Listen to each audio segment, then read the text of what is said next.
11:06 the time. I'm joined live on the air. Tony Wallin from you're down in Humboldt right now this morning, right? Yeah, yes, sir. So let's down in Arcata. Let's talk about next week. This is the second annual Reentry Forum presented by Project Rebound. Is that the right tagging of it? Yes. The sub-headline is "Let's talk about mass incarceration." All right. So this is all week long. This is a big deal. What's all happening here? Yeah. So because everything's virtual and online this year, it will be the entire month of March. Ooh. So we'll do every week. We'll have a couple of events throughout the entire March. We're just kind of taking over the entire month. I'm super excited. Thanks for having me on and talk about it. Really, it's a platform for us to talk about successful reentry stories, experiences, reentry services, people that are working in organizations that are helping to, eliminate mass incarceration, and just a lot of good speakers and powerful stories. So the first week, we have a healing dialogue, and we'll show Dan Jones's The Redemption Project, a Sacramento State Project Rebound student, and another person down in LA, Christian Branscombe, were on the show about restorative justice. And it's going to be really powerful. It's a powerful piece. I saw it. I know these two gentlemen, and Gunnar Johnson was the victim of actually Christian Branscombe's crime during a home invasion robbery. Christian killed his friend Patrick and shot Gunnar.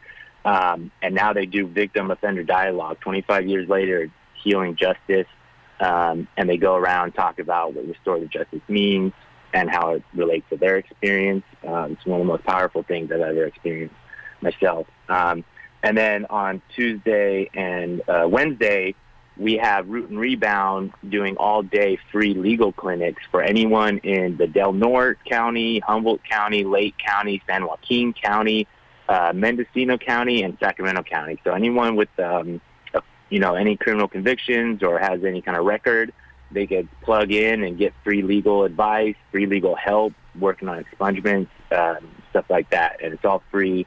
And then on Thursday, we'll have Scott Budnick, which I'm super excited about. He's the founder of the Anti-Recidivism Coalition and the CEO of One Community. So if anyone's ever seen the movie Just Mercy, he produced that. That's the kind of project he works on.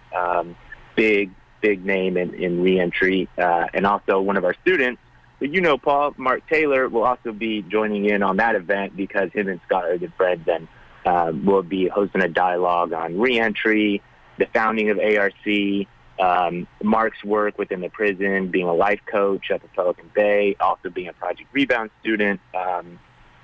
And then on the second week, on that Tuesday night, we'll have Liberate Decay's Voices with Nuve Brown from Prison Focus, which is an organization in the Bay Area that focuses on solitary confinement, ending it.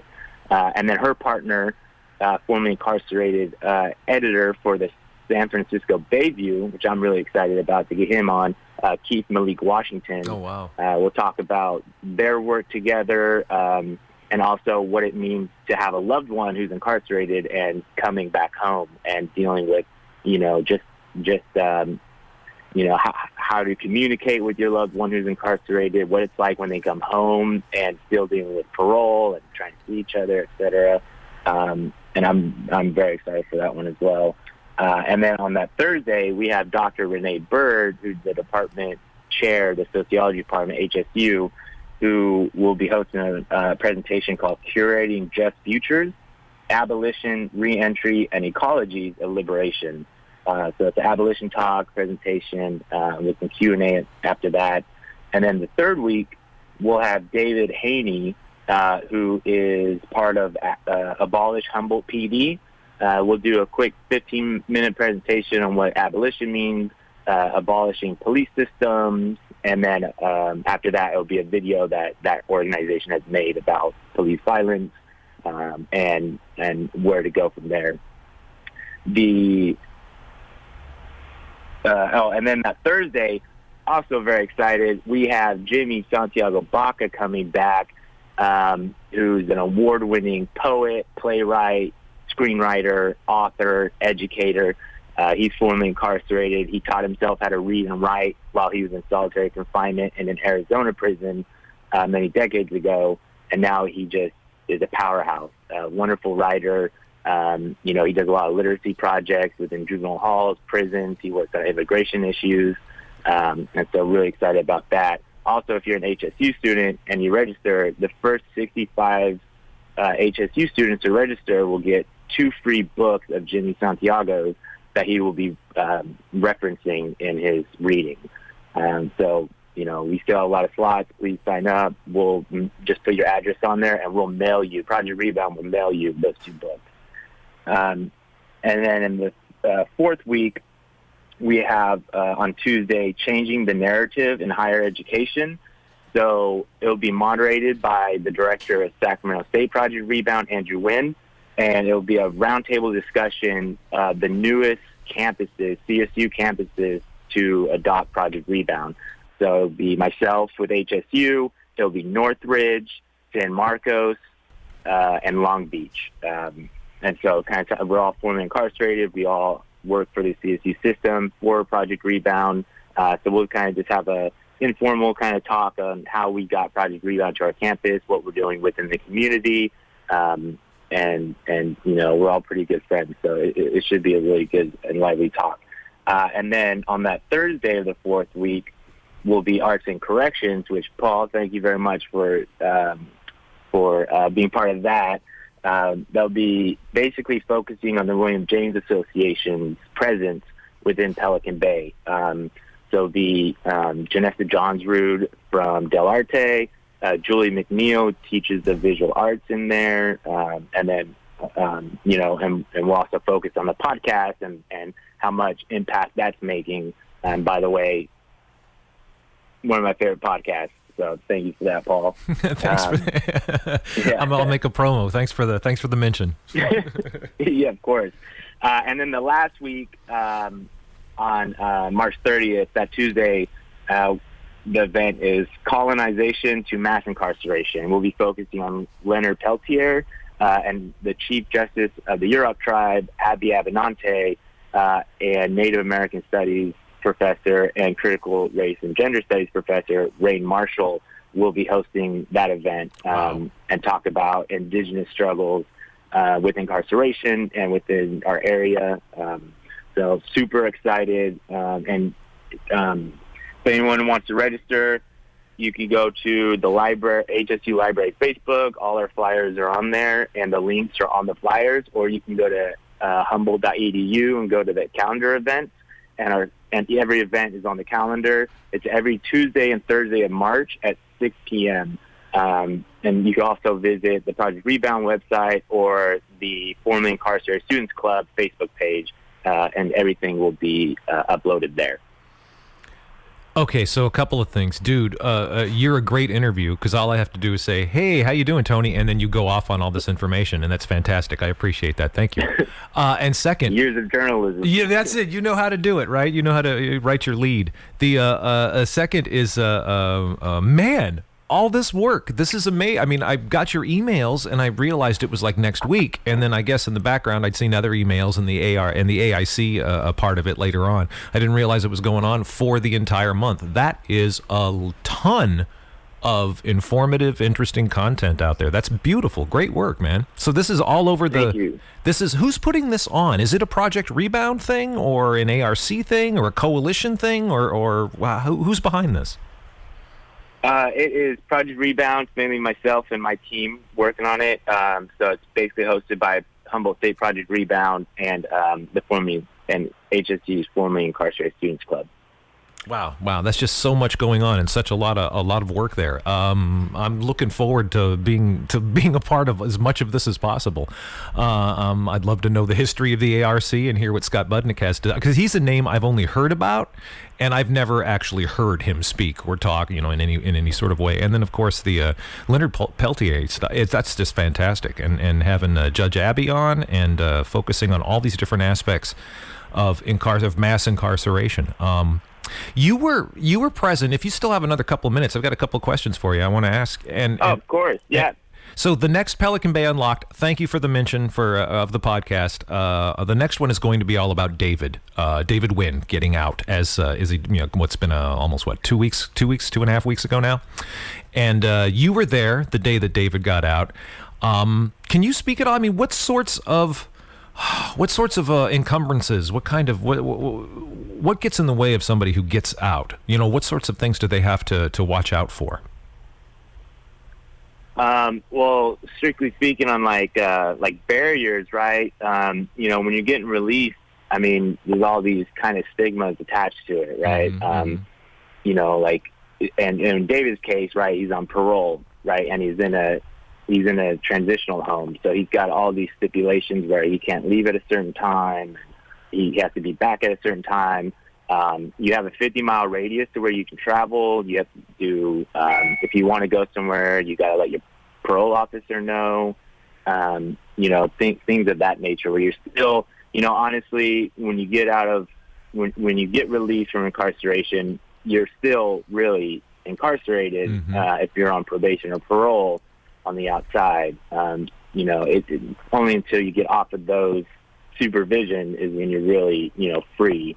And so there's a lot of challenges there, right? Like, even if you're doing well, any situation you get yourself in, they can get you a parole violation or whatever it may be and send you back, and I'm just saying that in generalities. Obviously, in David's case, he's already doing great. He's been out 2 weeks. He's already doing great things. We communicate all the time. He's telling me, "Oh, I got this lined up. I'm going to be doing coding. I'm doing a presentation," and he's going to go so far. With David, I just want to put this out. David was being formerly incarcerated myself and getting into journalism. I was reading all these stories about people who weren't incarcerated, journalists, and writing about that experience and not giving context.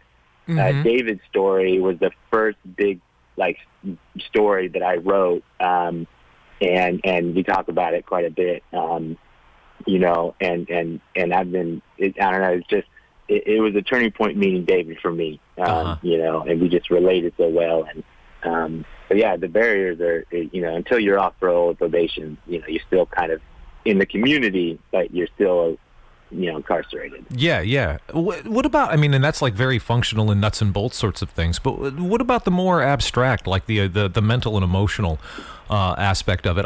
That day when we were out on the doing the video and we're out on the beach, and David was talking about how everywhere he went that day, and this was his first day out, everywhere he went, he kept going back in his mind to the prison, like relating himself physically, like, oh, I'm south of Pelican Bay, or the prison's in that direction. It was still, of course, as you might imagine, it makes sense, a very heavy-weighted center to his psyche after 16 years inside. What about things like that? What about the sort of emotional toll of changing drastically your environment coming out of prison and then all of a sudden being outside? Yeah, I think what doesn't get talked about enough is post-traumatic stress. Even a week inside, even if someone spent a week in jail, there's an emotional toll on someone's psyche that happens, and 16 years, you spent 16 years every waking day in that place in a regiment schedule, and now you have all this freedom of choice. I think that's like most of the people that I do for the Right Home program that I pick up, we go to Starbucks, and the first thing is, we ask, hey, what would you like? And they just look at the menu and go, oh, whoa, I haven't had choice. I haven't had a choice in, 15, 20, 25 years. And so that's a whole new thing to get adjusted to. Also like the vast expansiveness of nature up here, David got to hug a tree. Most beautiful experience. You can't hug a tree in there. There's no trees inside, So I think that, really just like to hone in on like that PTSD factor, right? You're leaving people behind too, like people that you spend every day with, that you're working with and programs with, you walk out and you kind of take them with you. Yeah. Yeah. That's got to be sort of especially for somebody like David, who is a conscientious, on top of things kind of guy. That's almost got to be a heavy responsibility too. Any sort of like, parolee's guilt that comes along because of this, because you're out and your friends aren't? Oh yeah. Yeah. 100%. It's like that, survivor's guilt. Yeah. Yeah. Wow. I dealt with that when I was getting released, and I knew people that were coming back from court, getting, a couple of decade-long sentence, and you never forget them, and they're always with you. And even now, when I walk into Pelican Bay, and I get to leave now, right? Like I get to leave these facilities. For almost that whole week, I'm affected by it. Wow, really? Just because you were able to go in and come back out? Yeah. Wow. Just to be able to go in and come out. And I've been arrested or incarcerated I'm coming on 7 years now. I'm off. I just got off supervision. I'm completely now I'm completely free. Like I don't have to worry about anything getting pulled over. Even like last year, if I was driving or something, I was still worried about, man, if I get pulled over, they're going to give me stuff, even though I'm doing everything right. And I work for, CSU to the matter. Wow. Yeah. And I imagine that's something that never changes. And also, Santiago Baca coming and taking a part of this is really amazing too. He was inside. Do you need to get that? No, it's attached to my laptop. Okay. There we go. I don't know technology. I don't know. My wife connected my phone to my laptop. That's also got to be another hurdle that every person who gets out who's been in for any amount of time has to overcome. Is what's this device and what do I use it for? Right, yeah. Soft skills is huge. And that's something with Project Rebound that we work on a lot. We do a lot of workshops on soft skills. A lot of my work, I navigating how to log into your HSU portal, sending emails, what's an email consists of, how to send one, communicating with your professors, how to get on Canvas, and phones too, right? Like, a lot of guys, especially from Pelican Bay, that are getting out, they never had a cell phone in their life. Yeah. Yeah, I think I will say this. Oh, go ahead. I'm sorry. I was saying, just something funny with David. He's better with like sending emojis and stuff like that than I am. He's already on it 2 weeks out, and he's like, oh man, he's like sending intricate messages with emojis and everything. Well, I was there when we were standing in the parking lot out there in front of CR the day he was out, and I assume that was one of the first times he'd ever used a cell phone. Then in the past 16 years, if ever. But when he was first reaching out to his parole officer and saying, "Hey, I'm out and I'm on my way down south." There was something poignant about that. I don't know what it was. Just seeing him going, okay, all right, let's see how this works. It was just I don't know. It was an interesting sort of perspective to get. For me, somebody who's never been incarcerated like that, and to see something that I take so blindly for granted, kind of be perplexing for somebody. That was a poignant moment. That was an interesting thing to see. So tell us. Yeah, I know you put. Go ahead. I keep interrupting you. Oh no! I was just saying. Yeah, I know you put it. You put it very eloquently. It's like these little things that we take for granted, like a cell phone, because we're so used to it. It's so foreign. Yeah, exactly. Project Rebound at Humboldt State. How's that going? I know it just began, right? You're on the ground floor. What, last year? Is that when it started? When you started doing this? Yeah. We became official in October, but I've been doing the work for about maybe 3 years now. So when I transferred to HSU in 2018, I myself was looking for formerly incarcerated resources for students for myself, and I didn't find any. And so I started a club and started finding other people on campus that were formerly incarcerated, and we just started to just meet as a support system.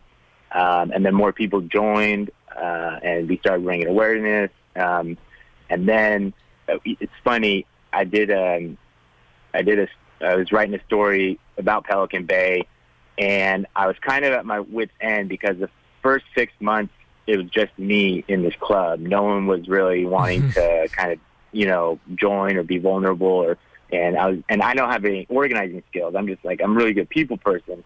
And I had this neighbor, and he would always walk by. He's tatted up, and he went to HSU. He's about my age, and we'd always wave to each other. And then I did this story and for the lumberjack at HSU, and they put a photo of me with someone else on the front cover inside Pelican Bay. So it's me interviewing somebody who was incarcerated. Mm-hmm. And I was pretty upset. I was like, I'm the journalist. I don't want to be on the front page, and I kind of raised some stink about it. And then the next morning, my neighbor was walking by, and he said, "Hey, are you Tony Wallin?" I go, wow. "Yeah." He's like, "Is this you on the front page?" I go, "Yeah." He's like, "I've been wanting to get into this work. This is like my passion. I want to create policy, create legislation." And his name's Franklin Porter, and it just completely changed the game. He helped organize the club. He got like more people involved. He really helped me out. He actually works in the Capitol now, and he's actually, he's in Sacramento, and he's working on legislation and policy and doing great things. But it all started because of that photo, and he really helped organize the club. And me and him for a summer just worked on talking with Project Rebound, San Francisco State, where it originally started, and we worked the entire summer to try to get it up here. And we started just checking things off the list, who we needed to talk to, who the stakeholders were on campus, like the president team, the people in the community. And, we ended up, I don't know if this is 100% factual, but I feel like when we started to get Project Rebound as an idea at HSU, and the time we got it official, I think was like the fastest the campus had done it. Wow, really, the fastest what any campus had initiated Project Rebound or. Yeah, like the new campuses. So gotcha. Like, yeah. So there's 14 campuses with Project Rebound, and it started in San Francisco, and it started expanding in like 2014. And that expanded to 9 campuses. But all those campuses were already kind of working with San Francisco and working to get it up. Mm-hmm. And we kind of came in later. 2019, we started to get it up here to work on it. And, we worked with Sacramento State a lot. We worked with San Francisco and, San Marcos. And so, we kind of came in there a little bit later than the other campuses. And it started in Project Rebound, if I'm not mistaken. I remember because we'd interviewed it with Unlocked. We interviewed Gunner a few episodes ago, like back when we were still allowed to go inside. And Gunner Johnson, he was talking about like 67, 68, isn't it? Like 50 years or so Project Rebound has been in existence?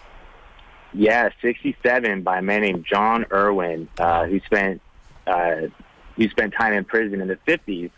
And this is such the theme, like the moral of this is education, right? He was in prison in Soledad, and he took a correspondence course, an educational correspondence course while he was in prison, and it just changed him. He said, "Oh, this is what I'm going to do."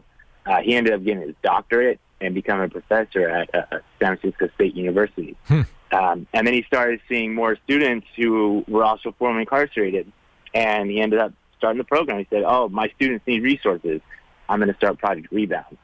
Total innovator. We owe a lot to John Irwin. Yeah, because Project Rebound, remembering from the conversation from the podcast, I mean, everything from help with your school to finding a place to stay and to live. I mean, it really, really helps a lot of guys get into school, specifically into school after getting out, and again, not just helping with like paperwork and stuff, but functionally like providing resources to help guys live. Yeah, I think the big part of that too is because most of us are formerly incarcerated. I think most of the program's coordinators, we have that experience, and this is like our passion. I mean, we want to see all our brothers and sisters return home and succeed, and be successful. And that is the beautiful thing about No. Go on. Keep talking. The beautiful thing about Project Rebound is we're always communicating. Like, now that it's expanded, is like yesterday, I was talking to a guy who I actually picked up a couple of weeks ago from Pelican Bay, who was a former lifer, and he called me up and said, "Hey, I got a friend who's on parole who wants to go back to school." And so I connected his friend with Los Angeles, Cal State LA. Said, "Hey, I got a person down in your area. You know, he's got 146 units, wants to go back to school." And it's like, we're such a family and connection. You know, we're always, you know, referring people to each other. You know, there's no in-house fighting or something like, "Oh, you need to come to our school." It's like, no, whatever works best for you, we'll get you there. Wow. Do you think is that a function of it being so many formerly incarcerated people involved in doing this? Yes. Yeah. Oh, yeah. I know from talking with like Mike Swanigan and folks on the podcast, specifically Mike, who's the one who did the ARC interviews on that one podcast, that it is very important that these programs are presented by formerly incarcerated people who know the scene, who know what it's like, and can identify closely with the prisoners, with the inmates, because that sort of connection, it just seems to be like prime to guys inside. They value that. It's not like me coming in and saying something, or somebody who's never felt it or gone through any of this, but guys who have done it and have gotten out and have succeeded and want to give back. That means so much to the guys inside. That was more a statement than a question. Sorry.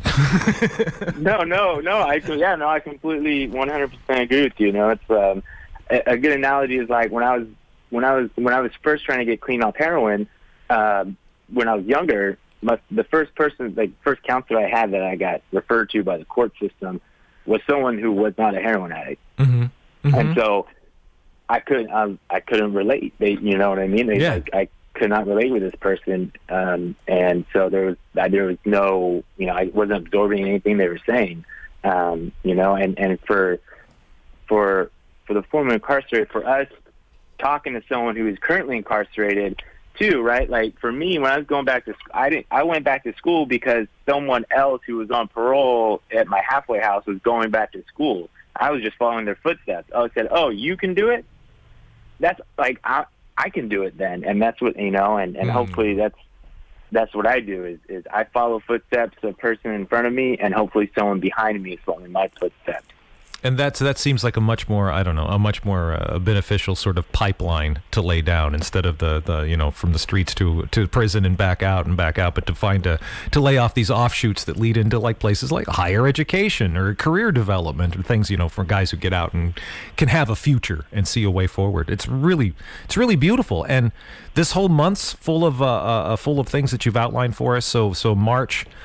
Tuesdays and Thursdays throughout March, there's all sorts of things to take part in and discussions to listen to, and knowledgeable folks. I know you made a point of highlighting the San Francisco Bayview being part of this, and I assume that's just your journalism talking, but because that is just that would be very, very interesting. The Bayview has been such a big part of prison reform for decades, right? And it's that's amazing. It's just, you've got everybody involved in all of this. It's really exciting.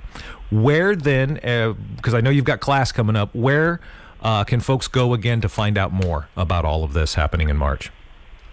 Yeah, they could go to humboldt.edu and just go to their events page. Everything is posted on the calendar. You can go to the Formerly Incarcerated Students Club Facebook page.